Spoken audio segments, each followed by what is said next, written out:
Hello and welcome to Benny's Alternate Universe. This is a show where we talk about tapes, we talk about groove metal, new metal, what does it all mean, and we talk about the land of Brazil, our neighbors to the south, the most legendary band to come out of Brazil, certainly in the metal scene, and perhaps in any genre at all, would have to be Sepultura. And we love Sepultura here in Benny's Alternate Universe. I'm really excited because I just recently acquired this tape. I have to admit I slept on it somewhat as a kid, but I'm really loving it as an adult. Roots. And just to give a little background on Sepultura, because it's kind of an interesting story. Sepultura came out of Brazil in the 80s, early 80s, and maybe mid 80s is more accurate. They were very brutal sounding for the time, especially. I think they were one of the more brutal bands to be found on planet Earth.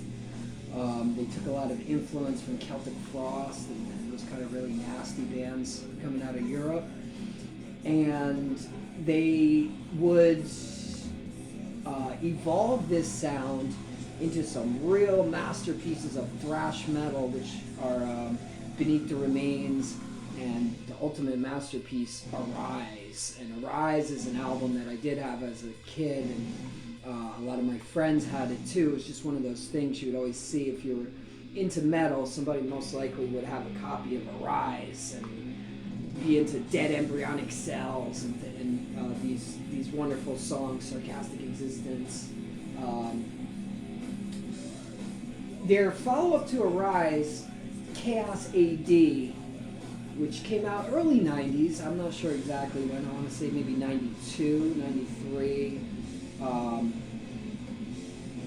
signaled a change for Sepultura because they started to move away from their thrash metal roots and get into more groove metal, the kind of thing that Pantera was doing at the time, and Korn, who they would become friends with, and we'll have more on that later. But they really, sorry, this breakdown though, they really, by the time they got to Roots in 1996, they had totally embraced this groove metal sound, and to great effect, I think.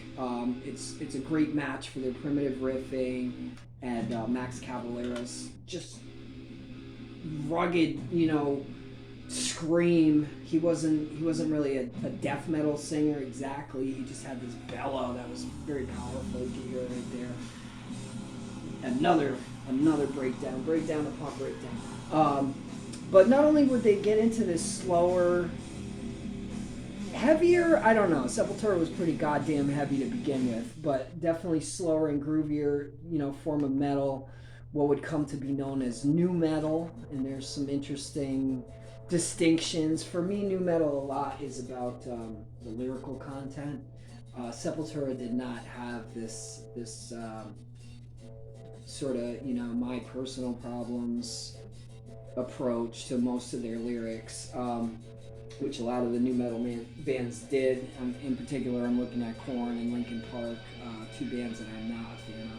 Although I will say I respect Korn musically, and actually I would enjoy them quite a bit, if not for the lyrical content.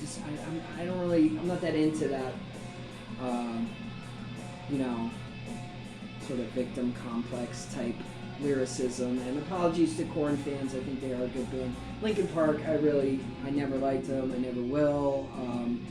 They're just so corny to me. They're one of the corniest bands.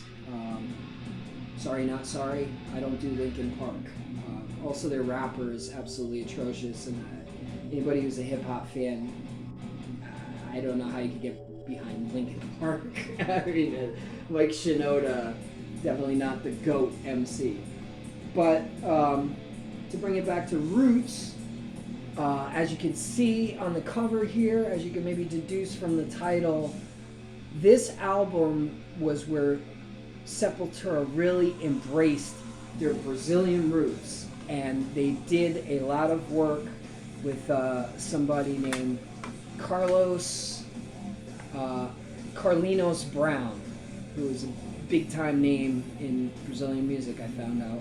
And they also did a lot of work with this certain tribe, and I apologize because the print on the liner notes, although this does have pretty great liner notes, is small. The Zavantes tribe. And there's actually another tribe that is shouted out somewhere in these liner notes. We'll get into that in a minute. But they use actual tribal vocalists and vocals, and they also use tons of Brazilian percussion, which just makes this album so cool and gives it such an added dimension. If you're a drummer or just a fan of drumming, I think it's really great. And the other thing is this slower tempo, because Sepultura was never big on huge on guitar solos. It really lets their riffage shine, and they were always great riff writers.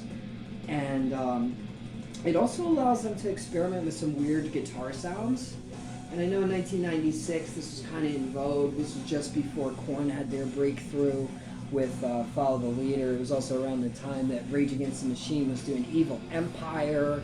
So this idea of using the guitar to draw these weird sounds out, whether it be through pitch shifters, feedback, various effects, just the use of dissonance, which is something I love, across the board. Of course, you can't see it, but I have my Sonic Youth poster over there, and they're one of my favorites, very dissonant. So Sepultura, this album in particular, brings the groove that is so great and undeniable, along with the funky percussion, the unusual guitar sounds, the passionate vocals, and I really, as much as I love Arise and Beneath the Remains, I'm starting to think that this is the greatest Sepultura album, and that is really their definitive statement of what Sepultura is. So if we look at the tracks, right from the get-go, song 1, Roots, Bloody Roots, is just incredible, legendary. As you saw, I had to stop my discussion not once but twice because of these breakdowns that are just so heavy and yet so bouncy. I love it. And they just sort of make it clear from song 1 that this is going to be a different affair. As we go on through Attitude and Cutthroat, these heavy, slow, deep, detuned riffs, they're very simple, and they're very sort of primitive, but not in a bad way at all, because it just delivers that power.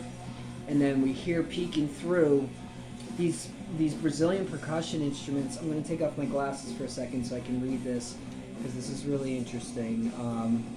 Besides giving credit to Igor for playing a rusted propane tank, they also have reference here to the djembe, the surdo de mico, garata de gata, Yataria,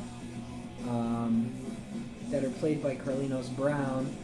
Carlinhos Brown contributed a lot to this album, and I believe we're even going to hear the voice of Carlinhos Brown momentarily on the very wild and very fun track Rata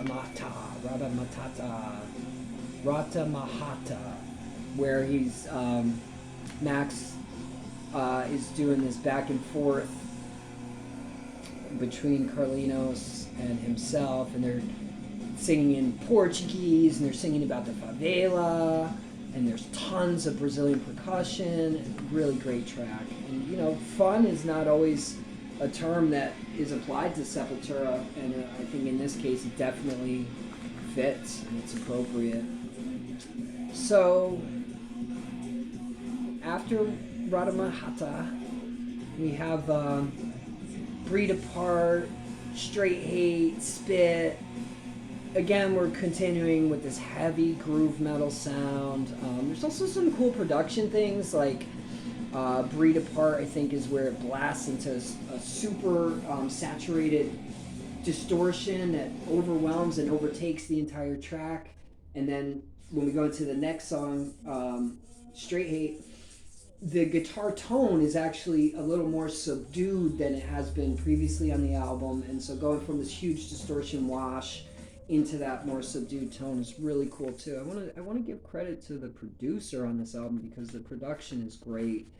Really full guitar sound, and it's raw, but it's not overwhelming, and the percussion sounds are just great. Let me pump this up a little bit. You can hear that percussion. So funky. Love it. Where is the production credit? I don't know. Max Thanks, this and that. Who the hell produced this album? Roots. I don't know. Maybe it was produced by Sepultura. It's a possibility. Well, anyway, here we go. Whoever produced this album did a great job. And if you're really so concerned, just get on YouTube or Wikipedia or wherever you get information from. You gotta understand, I'm not the youngest man in the world. And my eyesight is not what it used to be. But I would like to note before we get to the end of side one that the final track on side one, a number called Look Away, actually features Jonathan Davis and drummer David Silveira of Korn. Jonathan Davis, of course, is their vocalist.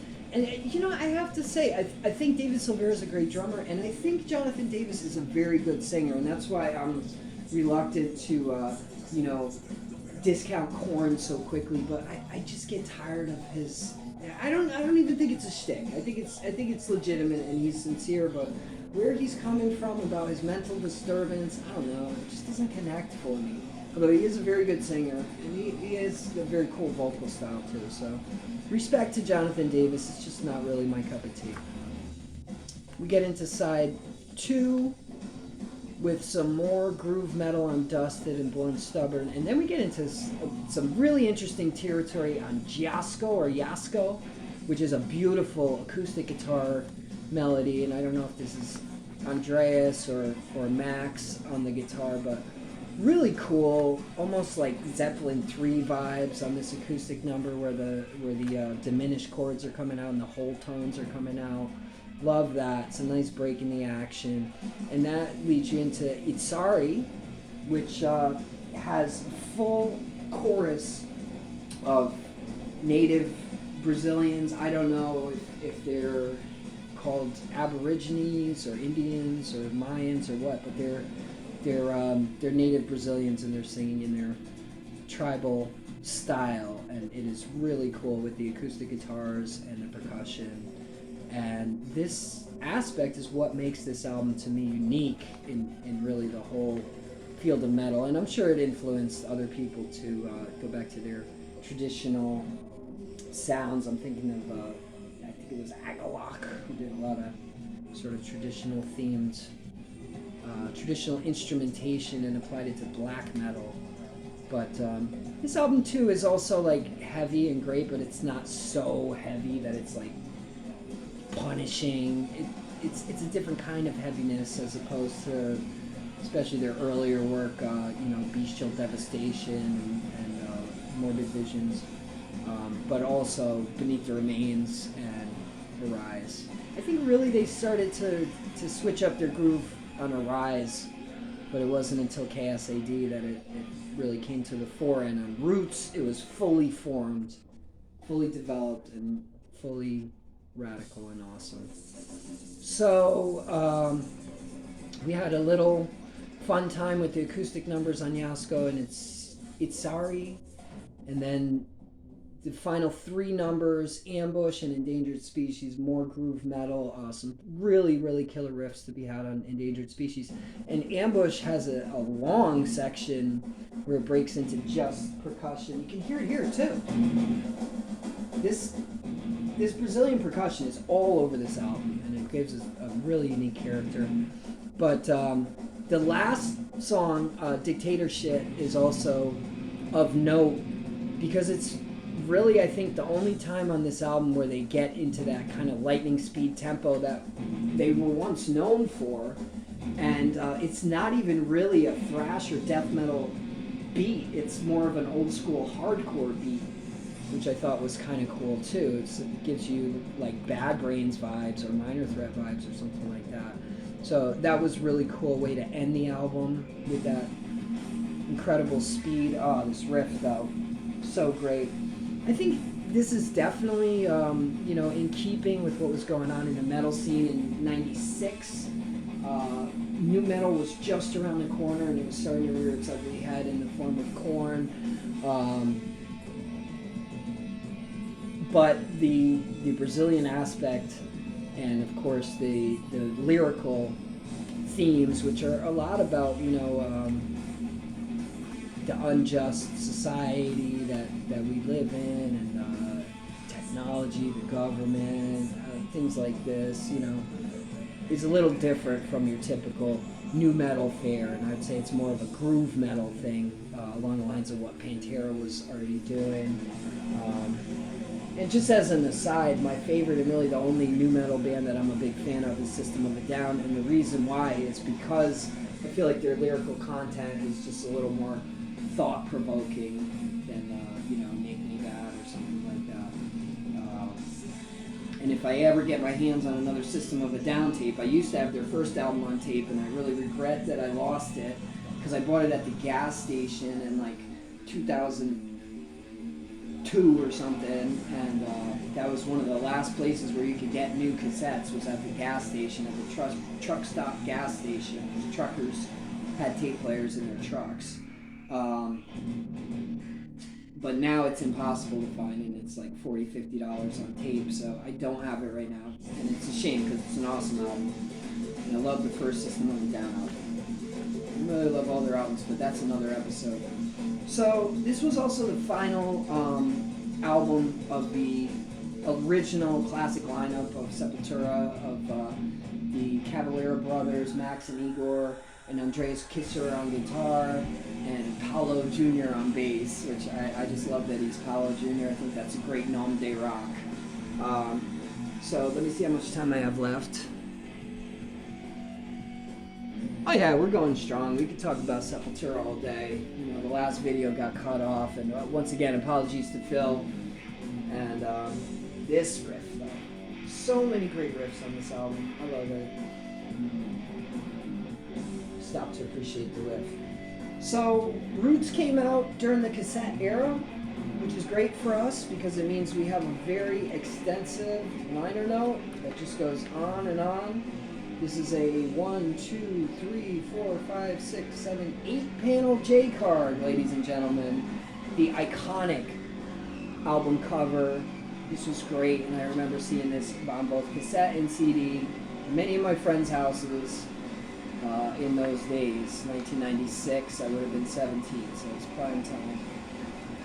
The lyric sheets are small to tiny, but they do have sort of this cool artwork, presentation of the lyric sheets, which I am a fan of, definitely.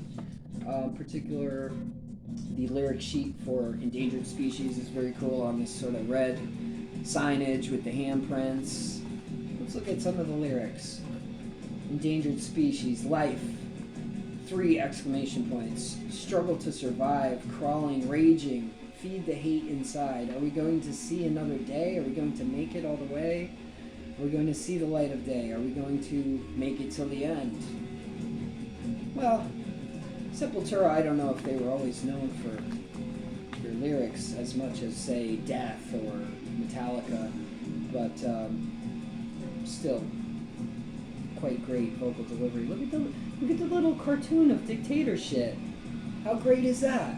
I don't know if you can see it, but there's a little doodle to represent, what is this?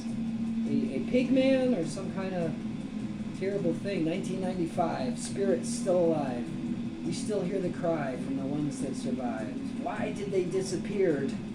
I don't know why did they disappeared, but I do know Sepultura is in full war paint. they are going all in on the Roots concept, and more power to them. Very proud of them for this choice, which was the correct choice. This is my favorite part of the liner note, though. This is the old school mail-in. You can call 1-800-47-GRAPE and get your Sepultura logo hockey jersey. And I have seen people wearing this back in the day, and it was a very sought-after item. And you can also get your Roots long sleeve, which is super cool. And you could say, no, I don't want to order, but I want a free catalog and a chance for a free gift. And all you have to do is tell them what magazines do you read regularly? Do you read Metal Maniacs, AP, Alternative Press, Hip Raider, Rip, Trans World Skateboarding, or Trans World Skateboard as they wrote, or other? I might put Mad Magazine, although I did read Trans World and Rip and AP and all these magazines. And question, what is your favorite Roots track? I mean, I hate to be basic, but it's Roots Bloody Roots. It's just such a classic. Oh, I love Roots Bloody Roots. Rata Mahata is a contender too. And who is your favorite Blue Grape band? I don't know, what are the Blue Grape bands? Well, every I'll say Sepultura. Every 100th card received to win a free gift. That's great news. God, I really wish that I could figure out who the hell produced this